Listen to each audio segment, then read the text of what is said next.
ये जो मैथ है, ये मैथ क्या होता है, कोई भी फंक्शन होता है, फंक्शन का जो डोमेन और रेंज होता है, इस मैथ में क्या बोला है, कोई एक फंक्शन दिया हुआ है, आपको बोला है रेंज निकालने के।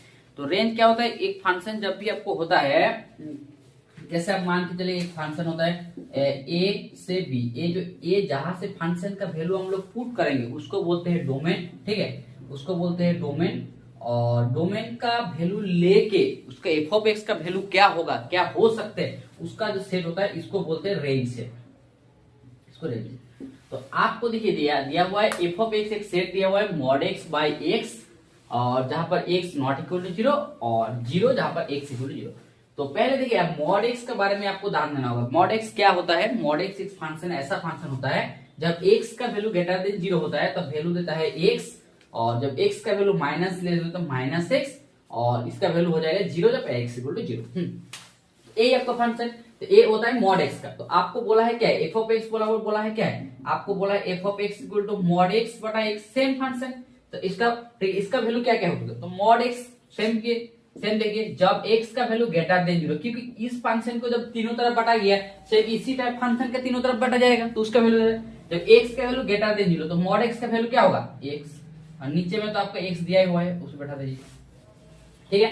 ए जब x का वैल्यू ग्रेटर देन जीरो और x का वैल्यू जब लेस देन जीरो, x का वैल्यू जब लेस देन जीरो, तो मॉड x का वैल्यू क्या होता है माइनस एक्स, नीचे में x, ठीक है।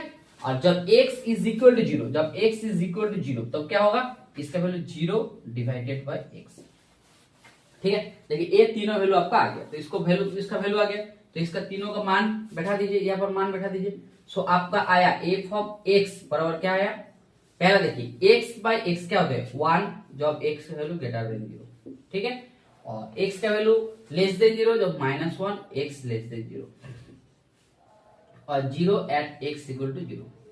तो देखिए आप सारा रियल नंबर ले लीजिए, देखिए यहाँ पर एक पिक्चर को ड्रॉ कर लीजिए, एफ एक्स का वैल्यू हर टाइम आपका माइनस वन, जीरो और वन का बीच में रहेगा, जीरो और वन का बीच में रहेगा। और ये जो फंक्शन आपको दिया है ना, एक्स का वैल्यू आप हर टाइम पुट कर दीजिए। ये फंक्शन डिसकंटिन्यूअस भी है, ये कंटिन्यूअस नहीं है, एट जीरो पॉइंट में वन वैल्यू दे रहे हैं, माइनस जीरो पॉइंट में माइनस वन दे रहे हैं, ये फंक्शन डिसकंटिन्यूअस फंक्शन है। तो इस तरफ आपको एक फंक्शन है जिसका रेंज दिया हुआ, रेंज आपको बोला है क्लोज टू इंटरवल, तो वन से माइनस वन का बीच में होगा, ये तो नहीं होगा क्योंकि एक्स का वैल्यू इधर वन हो रहा है, जीरो क्लोज इंटरवल बहुत पॉइंट है, ये नहीं होगा। ये बोल रहे ओपन इंटरवल, ये भी नहीं होगा। और यहाँ पर देखिए दिया हुआ है option minus one, zero, third second bracket में दिया है, मतलब इन तीनों को बोल रहे हैं, सो इसका हो जाएगा माइनस वन, जीरो, वन। इसी को बोलते हैं रेंज ऑफ ए सेट। इस तरफ रेंज निकालना आता है, बहुत इजी क्वेश्चन है, बहुत आसान क्वेश्चन है, ठीक है। अच्छा लगे तो प्लीज चैनल को लाइक